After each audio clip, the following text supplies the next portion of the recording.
특집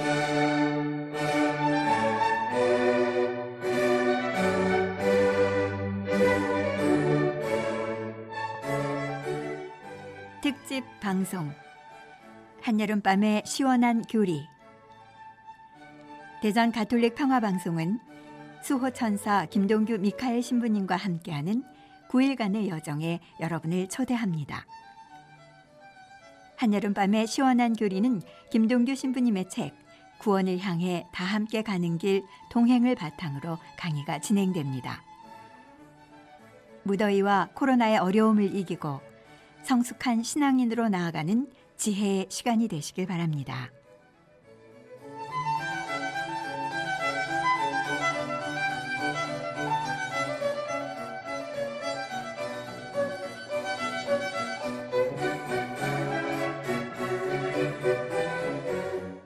자, 그러면 시작기도 하겠습니다.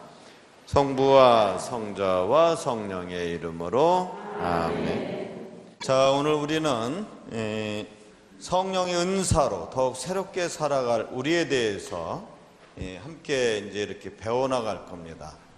지금 오늘 이제 세 번째 강의인데, 첫 번째 강의는 하나님의 사랑받는 자녀인 나야. 하나님의 사랑받는 자녀. 근데 엄마가 아이가 있는데 내가 낳은 아이는 얘가 맨날 사고만 치고 나쁜 짓 해도 사랑해, 안 사랑해? 걔를 감싸주고 북 돋아주고 이렇게 해줍니다. 왜 사랑해? 엄마니까. 다른 말이 필요 없는 거예요. 뭐 때문에? 그럼 엄마니까 하면 엄마는 무슨 내용이 있는가? 엄마는 사랑이라고 표현할 수밖에 없어요.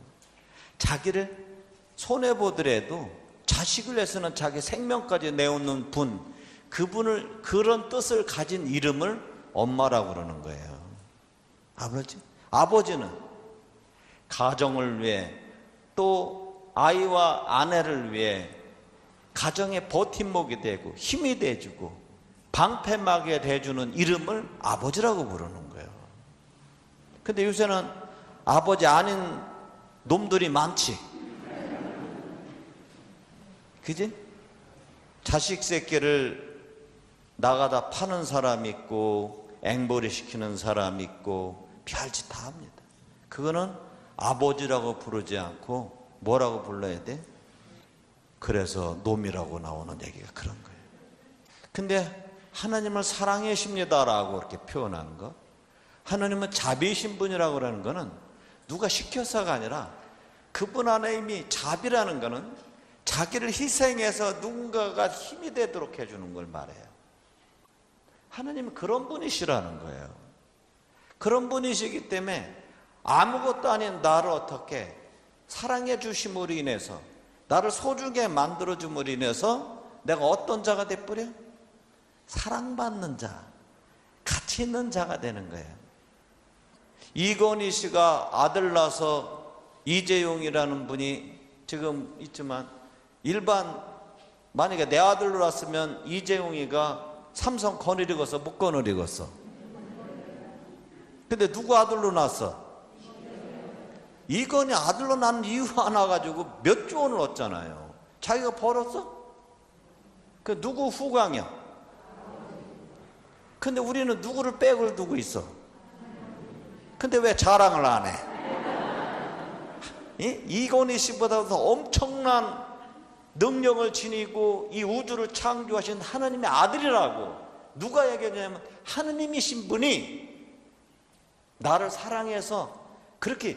그러니까 우리가 이건희의 아들 이재용 씨가 몇 조 재산을 가졌다면 그 사람은 하루에 5끼 먹나? 안 먹어요. 3끼 먹어. 3끼도 못 먹을 때 있어, 바빠서. 아주 말 잘하시네. 근데 우리는 이 엄청나신 하나님의 아들이 딸이라고 얘기한 거예요. 그리고 그분이 실질적으로 얼마만큼 했냐면, 나 하나를 위해 우리가 사고치고 가치 있는 사람으로 바뀌었지만 그 하나님 사랑을 깨닫지 못하고 또 거기서 사고치니까 어떻게 우리를 또 구원하기 위해서 당신의 사랑하는 아들을 보내주시잖아요. 그분을 일컬어서 뭐냐면 우리를 구원하는 구원자, 그리스도라고, 메시아라고 이렇게 고백하는 거예요. 그래서 우리는 지난 시간에 실질적으로 사랑받지 못한 나를 사랑을 해줌으로 가치 있게 만들었지만 그런 내가 구원받기 위해서 그리스도인이 되게 만들어준 것이 예수님이십니다. 근데 우리가 그래서 그분이 오르셨던 그 늑방에 놓은 피와 물로 인해서 우리가 씻어지면서 하느님의 자녀가 되는 은총을 다시 회복시켜 줘 버려요. 그리고 한날에 상속자가 되고 우리가 뭐 하느님의 자녀라는 있고 감히 피조물인 우리가 하느님을 아버지라 부를 수 있는 은총을 준 거예요. 이게 여러분 우선 청년들 보는데 뭐 신앙하면 무슨 낯도 빠진 놈들 이상한 놈들이 뭐 신앙 다니는 이렇게 생각 아니요. 이건 엄청난 은총인 거예요. 엄청난 거. 여러분 말이에요. 3살 먹은 애한테 10만 원짜리 수표 줘봐. 걔 알아? 몰라요. 3살 4살 먹은 애들이 500원짜리 이거 가지고 그 슈퍼 쫙쫙 가서 지가 500원짜리 가지고서 거기다 콩 넣으면 뭐 나와? 눕갈사탕 나와. 여러분 말에 3살 먹은 애한테 10만 원짜리 수표하고 500원짜리 딱 아가 뭐 가질래? 그러면 애들 뭐 가져? 그거 어떻게 알았어? 걔가 알 수 있는 가치는 500원 가치밖에 모르는 거예요. 여러분은 10만 원을 선택하지만 아무리 나이가 먹은 어른이어도 70 먹은 노인이어도 세상에 500원짜리만 산 인생은 지금도 500원 값부래. 그래서 익어가는 거하고 늙어가는 게 차이가 있다는 거예요. 늙어갈수록 더 성덕을 쌓아야 되는데 더 찡찡찡찡거리고 더 힘들게 30년 40년 부부 생활을 했는데 이제는 좀 철 좀 들어야 되는데 아직도 아내한테 애들한테니까 요새 어른들이 대우를 못 받아요. 근데 그걸 한 번도 안 배워봤어. 성숙하다는 말이 뭔지를. 그러니까 500원짜리만 여태까지 써버릇한 그 버릇이 10만 원짜리를 선택할 수 있는 가치를 못 버리는 거예요. 못 선택하는 거예요. 어떤 게 불쌍한 겁니까? 10만 원짜리를 선택 못하는 우리 자신이 사실은 한지인데 종교하면 다 우리가 생각하고 있는 게 좀 뭔가가 좀 약간 나사가 빠진 사람이 가서 기도하는 거로 생각하는 이런 풍토가 우리 사이에 있고 여러분도 도리어 그런 가치를 살기 때문에 내가 성당 다니는 거에 대해서 창피하게 여기는 경우가 너무 많아요. 그래서 밥 먹을 때 성부와 성자와 성령의 이름으로 아멘 이렇게 하고 기도를 바치면서 밥 먹으라고 하는데 이 밥 먹으는 이 기도 바치는 거를 창피하게 여겨서 안 거. 여러분 한번 생각해 봐. 이 밥이 아까 같은 제사상 같은 건데 하느님 여러분 식사 전기도 한번 볼까요? 주님 은혜를 내려주신 이 음식과 저에게 강복하소서 이렇게 됩니다. 근데 그 말을 정확히 얘기하면 이렇게 하는 거예요. 주님 은혜를 내신 이 음식을 만들게 수고했던 우리 아빠, 엄마, 농부, 승희, 농사꾼, 하느님 햇빛 주신 하느님 감사합니다. 감사하다고 먹는 게 정상이요? 돼지나 개처럼 밥 준 거 가지고 허벅벅 쳐먹는 게 정상이요? 어떤 게 정상이요? 근데 왜 안 해? 해야? 그러면 식사 후 기도를 얘기해 줄게. 밥을 다 먹고서 해야 안 해? 뭘 혀? 혼날까봐 또 그냥 다 한다고 그러지. 여러분 식사 후 기도하잖아요. 전능하신 하나님 베풀어 주신 모든 애 감사나이다. 주님 천일이 받아. 그 다음에 꼭 기억하는 게 세상을 떠난 모든 교우들이 영원히 천주의 자배하심으로 평화의 안식으로 이렇게 된다고요. 아니 밥 먹는데 밥 다 먹었고 입 딱 다시면 되는데 아니 왜 죽은 영혼을 왜 기도할까? 여러분 말이요. 우리는 살다가 이 세상에 뭐 덕을 많이 쌓는 사람도 있지만 대부분 많은 사람이 덕 쌓는 일보다는 그렇지 못한 일들을 너무 많이 저질러요. 그래서 대부분 사람들이 어떻게 되냐면 연옥에 가서 단련을 받고 보석을 합니다. 그래서 지금 기도를 최고 많이 필요로 하는 데가 어디냐면 우리 조상일 수도 있고 우리 부모일 수도 있고 내 형제일 수도 있어요. 그들이 어디 있어? 연옥에서 지금 천국에 가기 위해서 이 세상에 못다한 보석을 하고 있어요.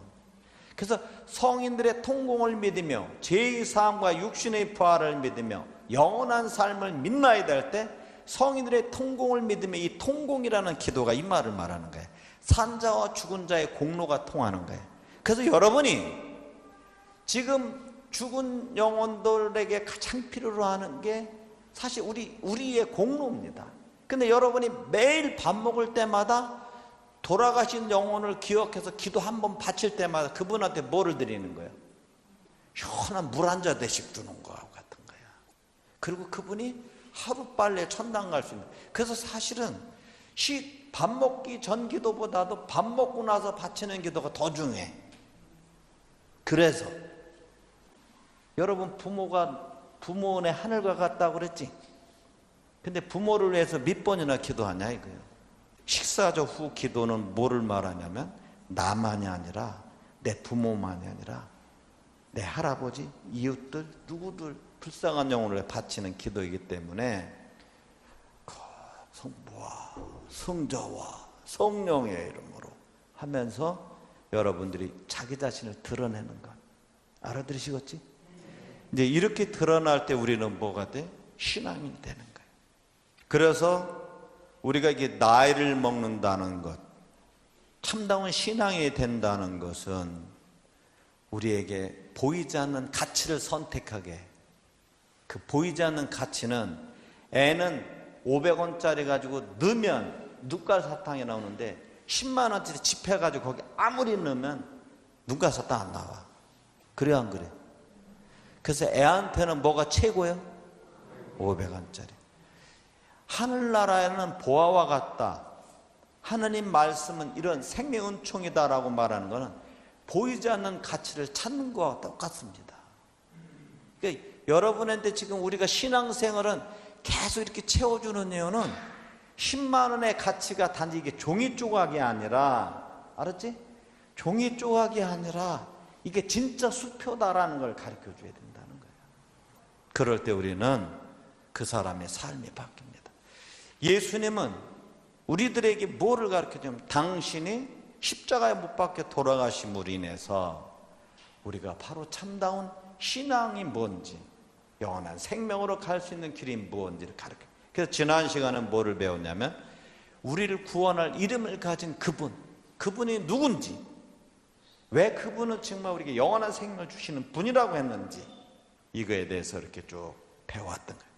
근데 그분도 어떻게 오셨지만 이미 그분의 삶 자체가 이미 하느님의 자비의 내용이며 이미 이 세상에 와서도 실제 사셨던 모든 삶이 보이지 않는 하느님을 보이게끔 우리에게 드러냈던 내용이며 그리고 실제 그분이 우리에게 드러냈던 표지였다는 것입니다. 그분이 어떻게 우리가 살면서도 세례성사 그분의 은총을 받았어도 매번 잘 살 수 있어요? 못 살아요? 여러분이 성당 와서도 죄 지어 안 지어? 세례 받고서도 죄 지어 안 지어? 누가 내 앞에 와서 내 차 가는데 갑자기 휙 뛰어들으면 욕해 안 해? 나 욕 안 한다는 사람 손 들어봐요. 하셨어? 우리는 살면서도 똑같이 이렇게 또 죄를 짓는다는 것입니다. 그런데 우리에게 또 어떤 때는 이렇게 삶을 살아가면서 내가 바른 판단을 내리게끔 해주면 참 좋은데 그러지 못하는 경우가 우리는 수없이 많다는 거예요. 그때 누군가 나를 바른 판단을 하고 바른 길로 이끌어주고 내가 올바로 살 수 있도록 해주고 뭔가 참된 가치가 있는 것을 나한테 깨닫게 해준다면, 그런 분이 있다면 얼마나 행복할까. 여러분 말이요. 뭐 요새 얘기를 빗대서 하나 얘기를 할게요. 어느 사람이 이제 공무원인데 이제 가서 성당에서 교리받고 나서 이제 열심히 살았어. 열심히 사는 건 뭐예요? 정직하게 살았다는 거예요.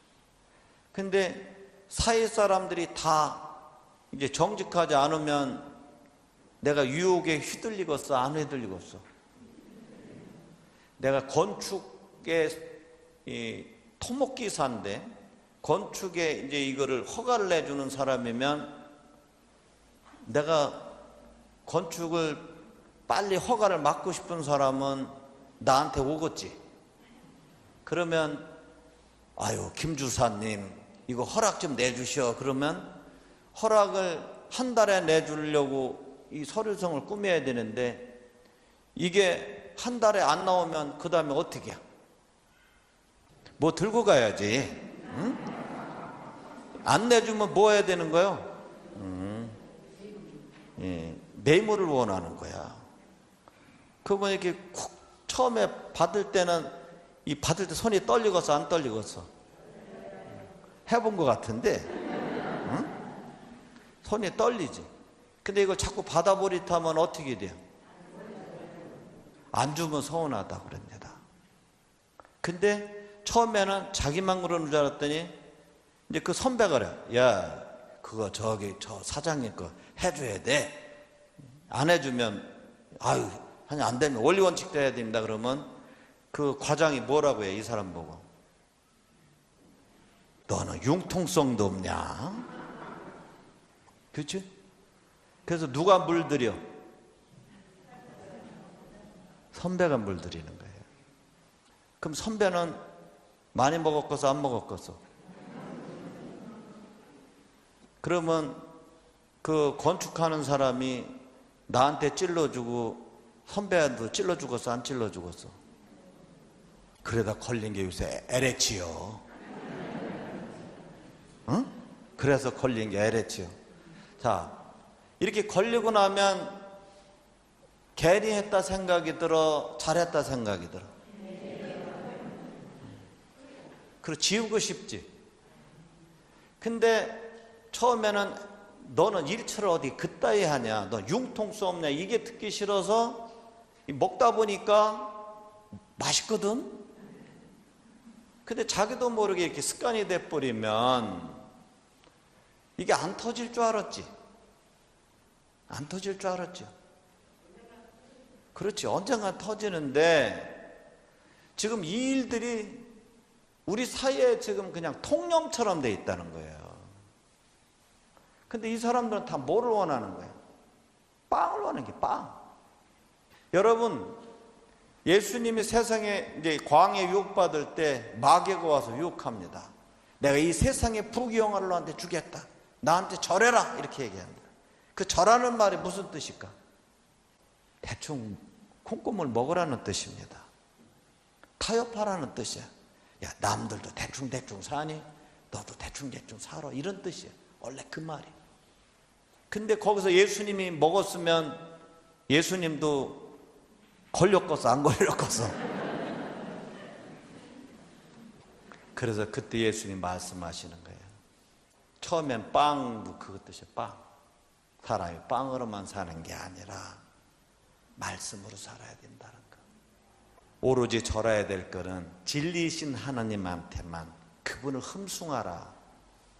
이렇게 말하죠요. 이런 나에게 그런 유혹을 견딜 수 있는 용기를 누군가 심어준다면 우리 어떻게 할까? 지금 그 사람들은 세종에다가 하나 탁 해가지고 뭐 한 3억 5억씩 벌었어. 근데 지금 걸렸어. 응? 걸렸어. 그러면 이제 안 걸리고 안 먹은 사람 요새 어떤 생각이 들을까? 아이고 참 내가 그때 욕 먹었어도 차라리 이게 정도지. 이렇게 할 거야 안 할 거야? 여러분 3억 먹고 욕 먹을려 안 먹고 깨끗하게 살려? 어떻게 살려? 그러니까 세종만 욕할 게 아니라요. 이 얘기를 우리 삶으로 딱 들어가면 지금도 지금도 우리 계속 유혹받고 있어요. 자, 성령의 은사로 새롭게 살아갈 우리, 이미 예수 그리스도의 은총으로 말미암아 우리가 새 사람이 됐어요. 새 사람이 됐는데 우리가 이게 세상을 살면서 내가 이 콩고물보다도 이 하느님의 이게 진리이신 분이라고 확고한 믿음이 없으면 나는 어디에도 휘둘리게 돼 있어? 세상에 휘둘리게 돼 있다는 거예요. 예수님께서는 우리가 그런 인간이라는 걸 너무 잘 알아. 목구멍이 포도청인 것을 너무나 잘 아는 거야. 거기에 너무나 유혹에 쉽게 넘어간다는 그런 나약한 존재라는 것을 너무 잘 아시는 거예요. 그래서 어떻게? 성령을 보내주신 거예요. 성령을 받아라. 성령을 받으면 어떻게 될까? 너희 안에 하느님께서 계셔서 너희를 굳게 해주시고 너희가 그런 유혹을 떨칠 수 있는 용기를 주시고, 알았어요? 그거를 식별하시는 의견을 주시고, 그리고 무엇이 옳고 그름을 판단할 수 있도록 슬기를 주신다는 것입니다. 이해가시? 자, 이 성령을 보내시면 그럼 이 성령은 어떤 분인가? 하느님의 영입니다. 근데 하느님의 영이신 이분은 여러분 한번 잘 보셔야 돼. 성부이신 하느님은 천지 창조주셔요. 이분은 보여 안 보여? 이건 안 보이셔요. 왜 안 보이냐면 존재 그 자체이시고 세상의 알파요 오메가이시며 시간과 공간에 뛰어넘으시는 존재 그 자체이신 분이기 때문에 그래요. 근데 이분이 우리는 시간에 살아, 우리 시간과 공간에 살죠. 그래서 그런 사람을 역사적 존재라고 그래요. 우리가. 그래서 우리는 과거가 있고 현재가 있고 미래가 있고 우리는 죽을 수밖에. 그런 시간의 제약을 받는다는 뜻입니다. 그래서 이 시간에 사는 우리를 보이게끔 하기 위해서 당신의 혈육을 취해서 오신 분이 예수 그리스도라는 분이셔요. 그래서 이분이 어떻게 됐어? 실질적으로 우리에게 오셨지만 우리의 죄를 씻어주게 십자가에 못 박혀 돌아가셨어요. 그리고서 부활하셨다고 그랬어요. 자, 지난 시간에 부활하고 되살아나는 얘기 해줬죠. 그렇지? 되살아난다는 거는 죽었던 육신이 다시 살아나지만 시간에 다시 제약을 받아서 언젠가는 죽는 존재. 그게 누구예요? 나자로라고 그랬어요. 그러나 부활한다는 얘기는 다시 시간과 공간의 제약을 받지 않고 하느님성으로 올라간다는 뜻을 말해요. 이게 부활했다는 뜻입니다. 그러니까 그래서 예수님을, 부활하신 예수님을 제자들이 알아보지 못한 이유가 여기에 있다라고 내가 설명을 드렸어요. 이거 기억나시죠? 자, 그러면 이분이 부활하시고 다 하느님성에 들어가면 우리들 안에는, 우리는 계속해서 시간과 공간에 사는데 시간과 공간에 사는 우리가 끊임없이 하느님을 닮아가는 사람으로 살아가야 되고 새롭게 살아가야 되는데 살아갈 수 있어요, 없어요? 그래서 하느님께서는 다시 부르면 영을 보내주시겠어요. 영, 이 스피릿. 그래서 이 성령을 보내주시죠. 그래서 이 성령이 보내주셔서 이 성령이 어떻게 돼? 이미 우리들 안에, 우리 예수님께서는 성모 마리아 때 육신과 혈육을 취하셔서 예수님이라는 사람과 함께 신이라는 모습으로 존재했지만 이 성령은 믿는 이들 안에서 작용하시면서 활동하신다는 뜻입니다. 이해가 돼요? 자, 그래서 제가 굉장히 어렵다고 지금 말하는 이유가 왜냐하면 여러분이 여태까지 한 번도 들어보지 못한 얘기를 지금 듣는 거기 때문에 그래요. 믿는 이들 안에 영이 살아시니까 이분은 끊임없이 우리 자유의지를 해치지 않고 우리 자유의지를 흐트러 놓지 않고 끊임없이 우리 자유의지가 하나님 안에 올바로 활용될 수 있도록 끊임없이 옆에서 촉구시키고 이끄시고 끌어주시는 분입니다. 그래서 성령을 파라클리토, 협조자라고 부르는 거예요. 이해가 되지? 그래서 협조자라고 불리는 거예요. 파라클리토, 협조자. 근데 이분은 숨과 같다고 그랬어요. 영이니까. 이미 구약 성경을 보면 하나님 어떻게 하냐면 숨으로 나타나고 바람으로 나타나. 그 다음에 불로도 나타나. 이건 무슨 의미를 가질까? 숨은 에젤키엘서 37장에 보면 죽은 이에게 하나님의 숨을 불어넣자 이 뼈가 살이 붙고 근육이 붙고 이렇게 됐다 그랬어요. 그러니까 이 숨은 뭐를 의미하냐면 창조주 하나님이 가신 그 숨, 태초에 하나님께서 우주 만물을 만드시고 인간을 만드신 다음에 인간의 코에다가 후 불어넣었던 그 숨, 그 숨은 뭐예요? 생명을 말해요. 이 생명이신 분이 이 성령이시라는 거예요. 그래서 실제는 보이지 않는 하나님인 창조주 성부, 이분이 당신에 오신 거예요. 그게 그분이 성자라고 그랬고, 이분이 부활하시고 나서 영으로 다시 오시는 거예요.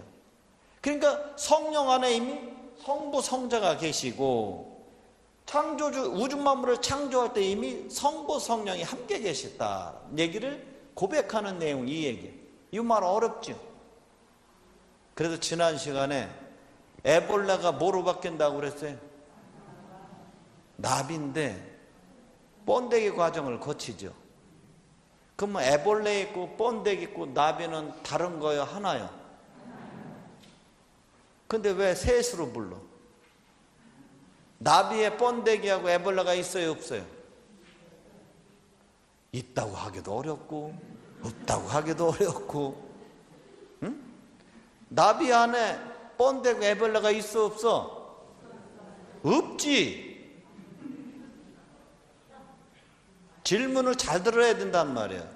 형체로는 없는 거예요. 그래서 나비라는 이름이 붙은 거예요. 알았어요? 그러나 나비의 본질적인 의미로 볼 때는 나비 속성이 나비가 되기 위해서는 번데기하고 에볼레 과정을 거쳐야 돼, 안 거쳐야 돼? 그러면 있어, 없어? 이때 있다고 그러는 거예요. 그러나 실질적으로는 에볼레에는 나비 모습이 없습니다. 아직까지 부활하지 않았기 때문에. 이제 말이 틀려? 맞아. 맞는 거예요. 왜냐하면 하나님이신 분이 하나님이신 자체에 어떻게 설명할 수 있으니까 하나님의 외아들이라고 표현하는 거예요. 예수님을. 그러나 그분이 하나님이신 거야. 근데 그분은 뭘 해서 혈육을 입었기 때문에 하나의 위격을 갖는 거예요. 그래서 삼위일체. 이게 위격이라는 말입니다. 이게 영어로 하면 person이라는 뜻입니다. 이게 일체, 하나의 몸을 지는 거예요. 위격은 삼으로 드러나나 한 분이라는 뜻이야. 에볼레, 번데기, 나비는 세 개의 모습으로 드러나나 하나요, 셋이요? 하나라는 뜻이요. 그러니까 이미 성령 안에 창조주 하느님과 우리를 보낸 구세주가 사실 같은 분인 거예요.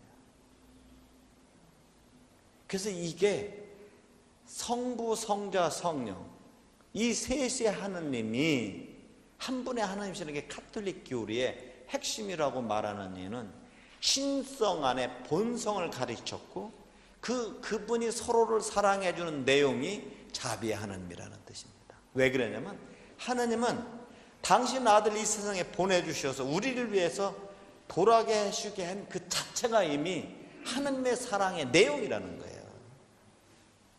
예수님이 이 세상에 오셨다는 그 자체가 하나님 사랑의 내용이며 자비의 내용이라는 것이고, 그분이 거기다 또 어떻게 십자가 못 박혀 대속하면서 또 어떻게 돼버려? 그 사랑의 자비 내용의 완성이 그 안에 이루어지게 돼요. 그래서 그 완성의 내용이 우리에게 뭐를 갖다 줘? 하느님성을, 영원한 생명을 갖다 주는 거예요. 이게. 그러니까 그러면 이제 지금 시간에 우리에게 이렇게 협조자인 파라클리토, 우리를 끊임없이 촉구시키고 일으켜 주시고 함께 해주시는 이 성령이 어떤 분인가, 무슨 역할을 하는가, 이제 이거에 대해서 배워가는 거예요. 그분은 우리를 끊임없이 죄 있는 일을 나를 용서해야 돼. 그래서 내가 물과 성령으로 새롭게 태어나자는 결코 하늘나라에 갈 수 없다라고 말하는 이유가 이 성령으로, 성령의 불로 완전히 우리가 태우지 않고는 새롭게 살 수 없는 거예요. 완전히 바뀌지 않는 거예요. 그 완전히 바뀌는 은총을 누가 줘? 이분이 주시는 거예요. 지금까지 좀 어려워, 이 얘기가. 그러면 견진성사란 뭐냐? 자, 이제 잘 봐요. 성령의 은사를 통해 받는 성사다라고 표현합니다. 주교님이 알았어요? 크리스마 도요를 통해 성령의 날을 받으시오 하고 우리에게 인호를 그어줄 때 성령의 은사를 받는 성사다, 이렇게 얘기를 합니다. 그래서 견지는 뭐냐면 견고할 견자에다 떨친 찐자야. 그 얘기는 뭐냐면 내가 성숙한 사람으로 살아가면서 그리스도의 사랑을 이웃들에게 드러내는 거예요. 예전에는 혼자 숨어 있다면. 자, 우리가 이 견진성사를 받을 때 우리에게 받는 게 이제 두 가지를 받습니다. 하나는 성령의 칠은을 받아요.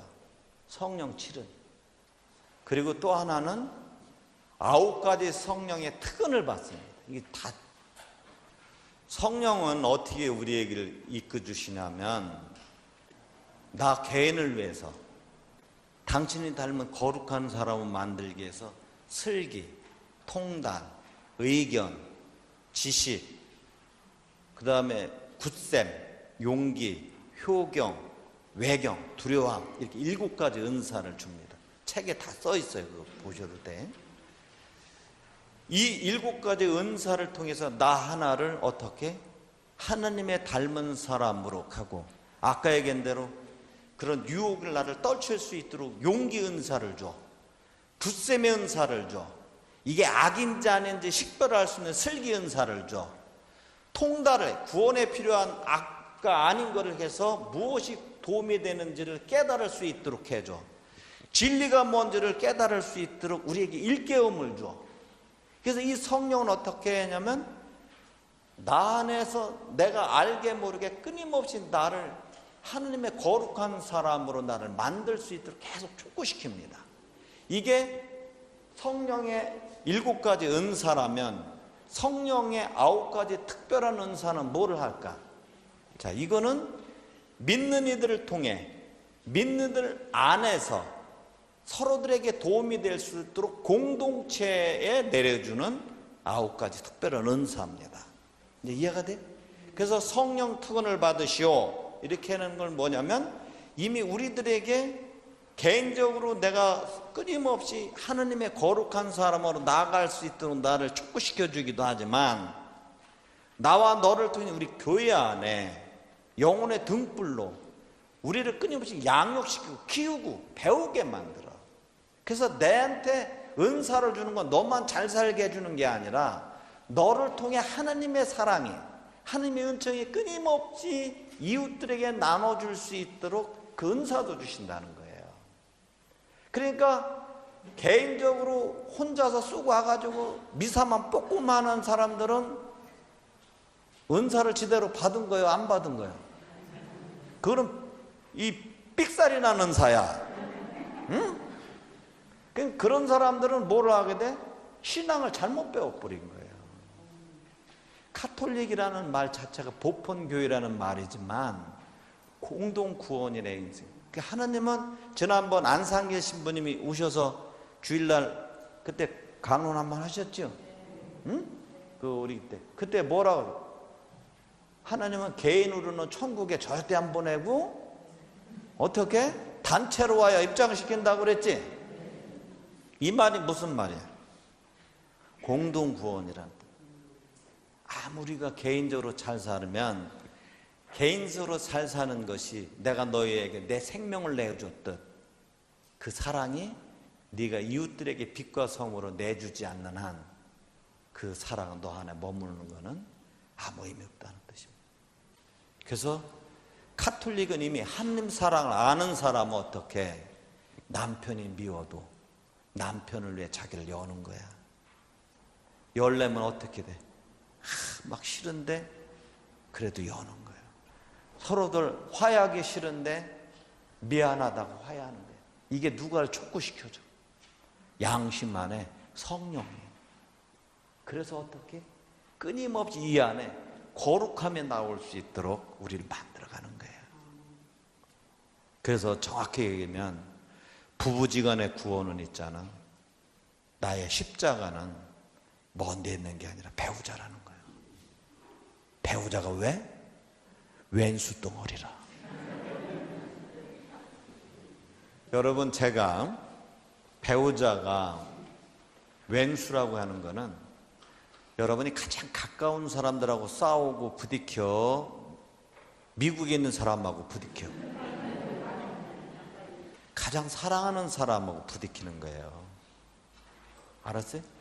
그래서 수없이 사랑하는 사람하고 부딪히고 화해하고 부딪히고 화해하는 거야.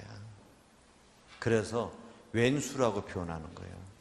제가 이 말을 잘못 알아들으면 엉뚱하게 알아들은 게 아니라 그만큼 함께 살기가 어렵다는 뜻이야. 부부로 30년을 살았지만 더 살아가기도 더 어려운 거예요.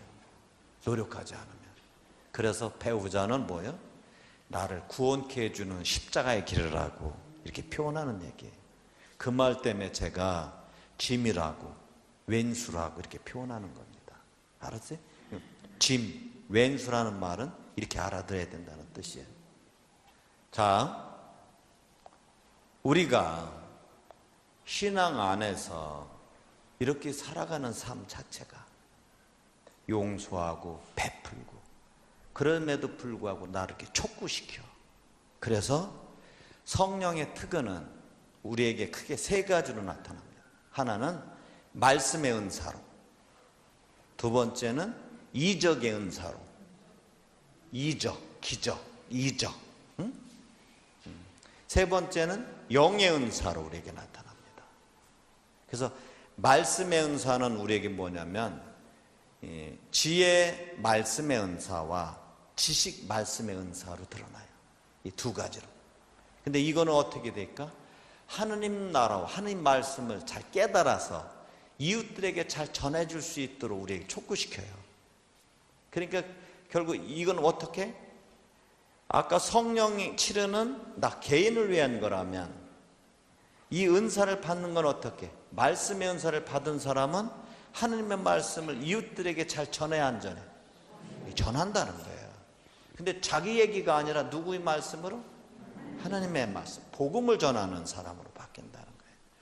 근데 여러분이 이웃 사람을 만나러 수다 떠는 건 뭐에 속해? 그건 복음이 아니야. 그래서 그런 걸 뭐라고 그래? 잡담이라고 그러고 뒤에서 얘기하면 뒷담화라고 그러는 거야. 이적의 은사는 세 가지가 있습니다. 믿음의 은사, 치유의 은사, 기적의 은사가 있어요.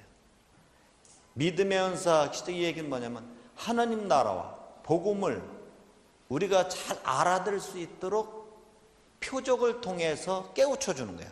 여러분, 예수님이 공생을 하면서 첫 번째 하신 게 복음 선포였어요.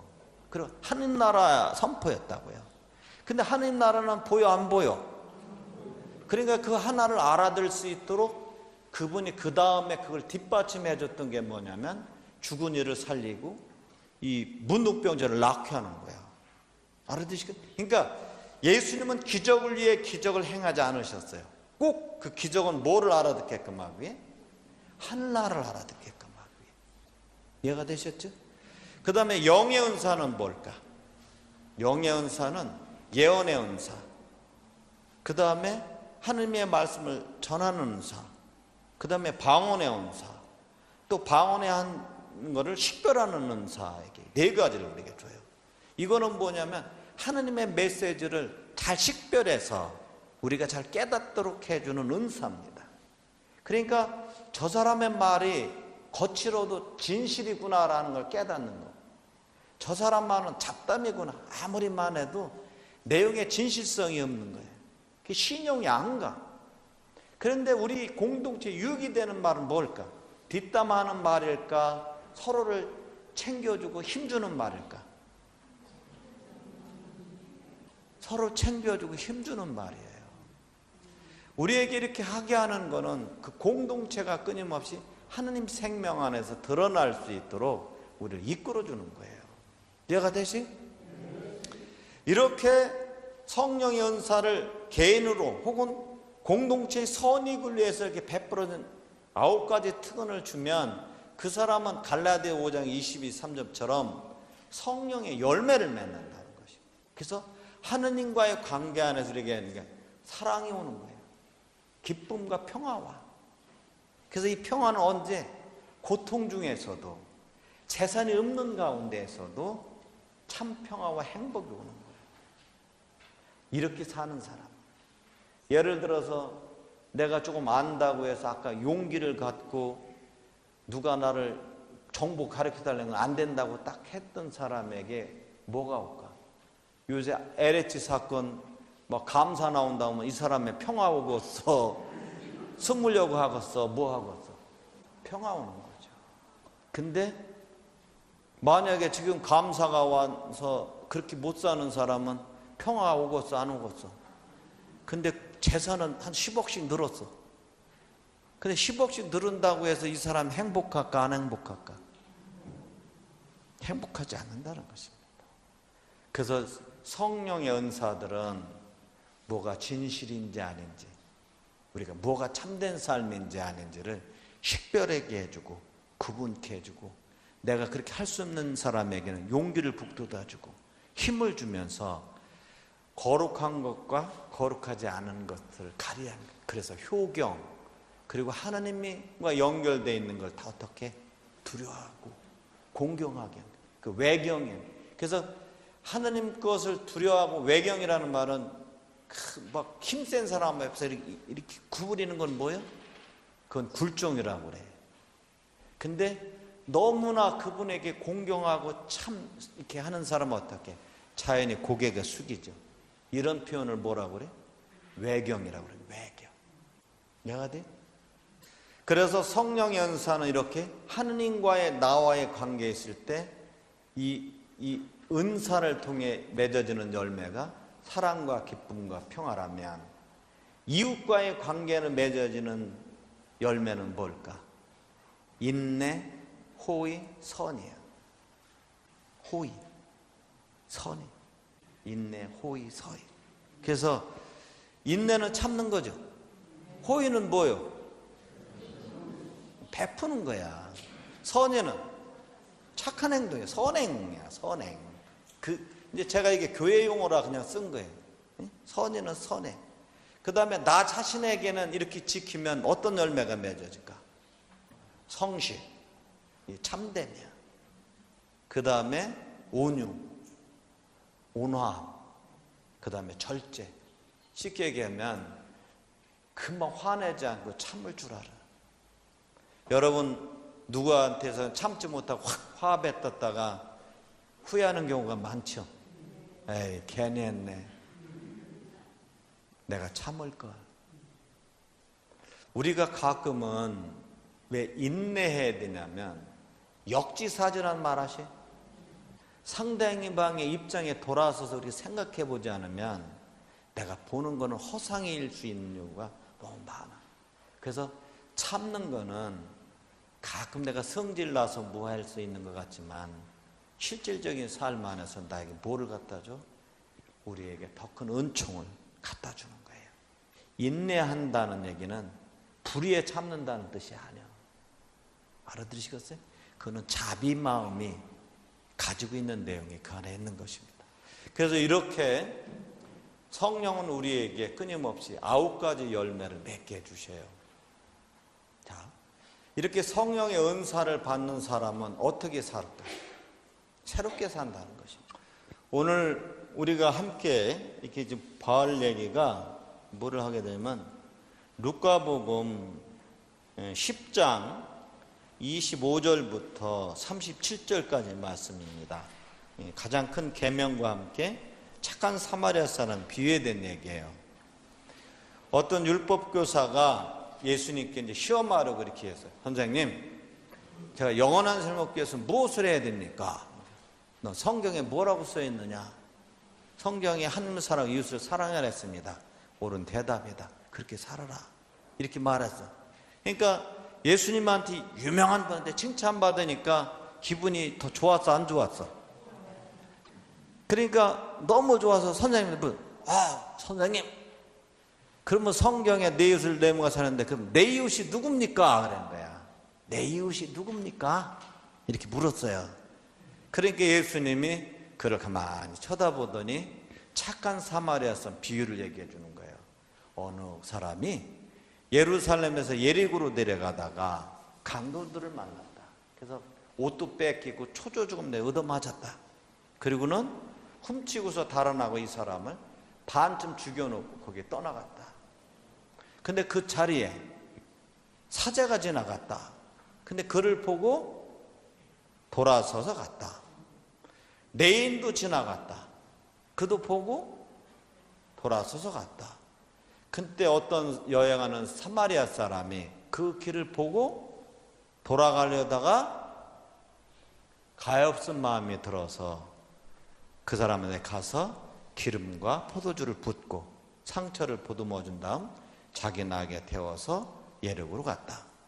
그리고는 여관에 가서 치료해 준 다음에 길을 떠날 때 맵돈 2돈을 주며 이 사람을 치유해 주시오. 돌아가다가 내가 갔다 오다가 돈이 더 들면 갚아주겠소 하고 떠나갔다. 자, 이 3사람 중에 강도를 맞는 사람이 이웃이 되어준 사람 누구냐? 이렇게 물어요. 누구라고 대답합니까? 그렇게 대답 안 해. 성경 읽어봐. 그렇게 얘기하면 참 좋은데 얼마만큼 우리가 굳었냐면 강도를 만난 사람에게 돈 준 사람입니다. 이렇게 얘기한다. 유대인들은 사마리아 사람이 이방인인데 이 사람들 입을 떼기가 그렇게 싫은 거예요. 이게 성경 얘기. 자, 이야기를 왜 오늘 해주냐면 여기 5사람이 나타납니다. 하나는 율법학자. 이는 끊임없이 예수님께 질문을 해. 그래서 여기서 내 이웃이 누굽니까? 이렇게 물어요, 예수님한테. 근데 예수님하고 쭉 들으면서 마지막에 예수님이 질문합니다.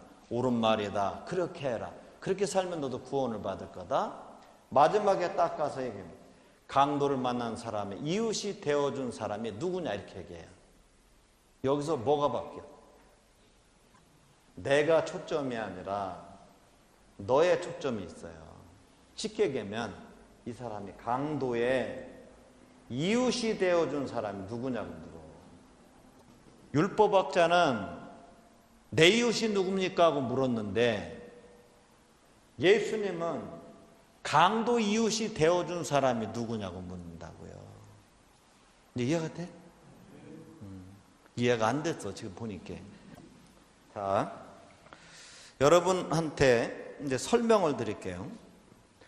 그 당시 사제는 말이에요, 상류층의 사람이었습니다. 사제는. 근데 예루살렘에서 예리고로 내려가려면 우리가 하면 강원도 태백이 아니라 그 강원도 태백산 그 정상에서 강릉으로 내려가는 길하고 똑같아요. 아마 그 정도 거리 될 거야. 근데 그 중간쯤에 거기는 사막이니까 그 길이 하부였는데 그거 가면 강도가 항상 거기 있어. 도둑들이. 그래서 물건을 다 빼서. 근데 반쯤인데 그 길을 뭐냐면 이 사제는 여러분 예리고로 가서 사제가 어떤 일을 했는지에 대한 성경은 언급은 없어. 근데 사제는 어떻게 하면 가다가 돌아섰어. 근데 사제는 뭐를 대비? 그 당시에 하느님의 일을 하는 사람들이었어요. 성경은 이렇게 얘기한다. 그 다음에 두 번째 레위는 어떻게 하냐면 그 당 레위 지파들이 이미 이 제사장이었는데 이제는 사독 가문이 제사장 자리를 독차지하면서 이들은 뭐냐면 성전에서 허드렛 일을 도와주거나 율법학처럼 율법을 가르치는 선생 일을 했어. 그러면 이 레위는 지금으로 따지면 누굴까? 교수 정도 되는 사람들이야. 그러면 이 사람들 뭐 율법을 가르치는 사람들이에요.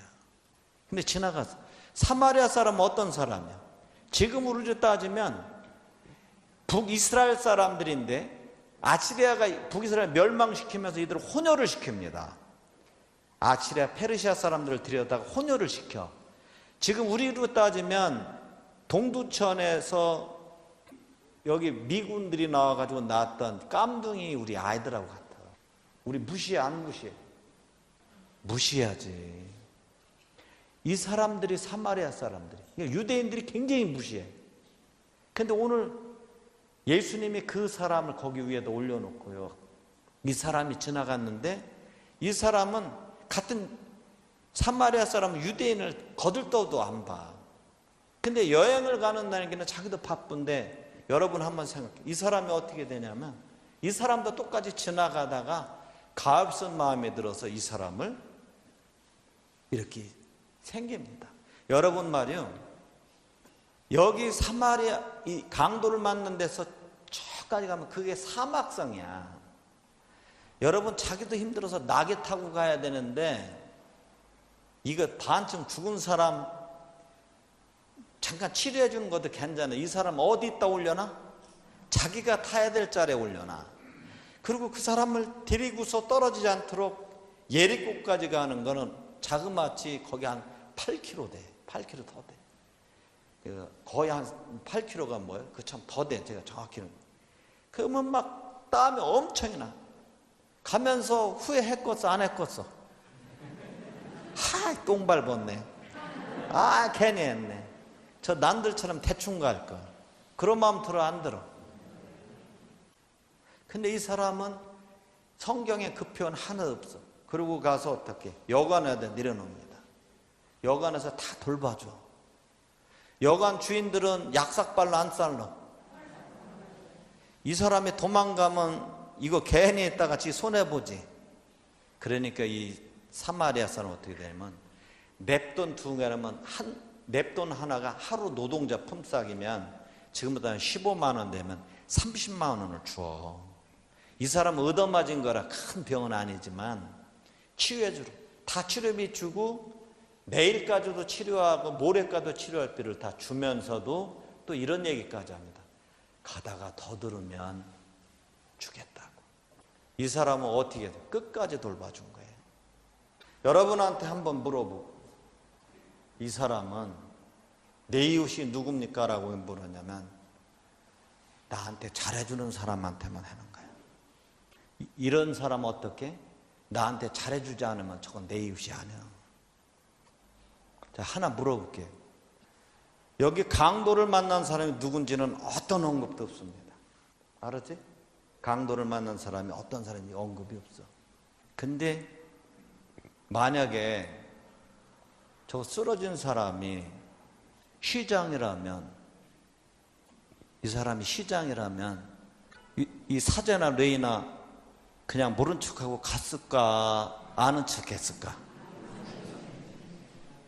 저기 쓰러진 사람이 나라면 갈마동 신자들 아는 척하고 도와줄까? 그냥 모른 척하고 갈까?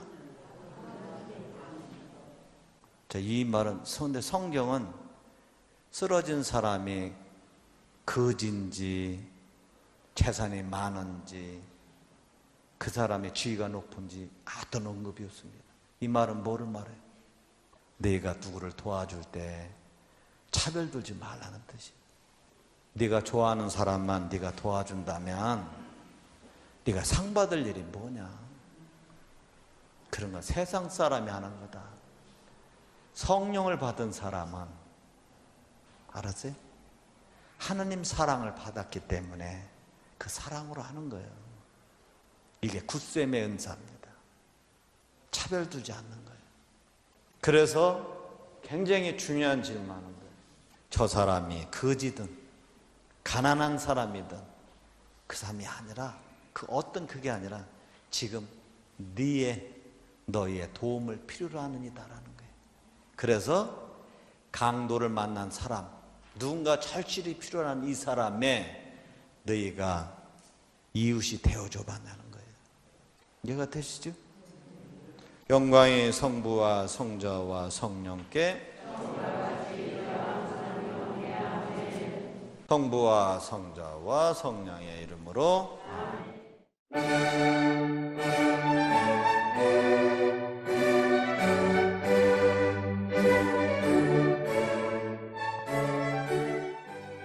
특집 방송 한여름밤의 시원한 교리.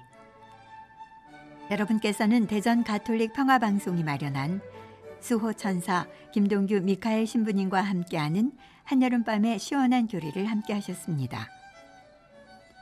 한여름밤의 시원한 교리는 김동규 신부님의 책 구원을 향해 다 함께 가는 길 동행을 바탕으로 진행됐습니다. 무더위와 코로나의 어려움을 이기고 성숙한 신앙인으로 나아가는 지혜의 시간 특집 방송 한여름밤의 시원한 교리를 여기서 마칩니다.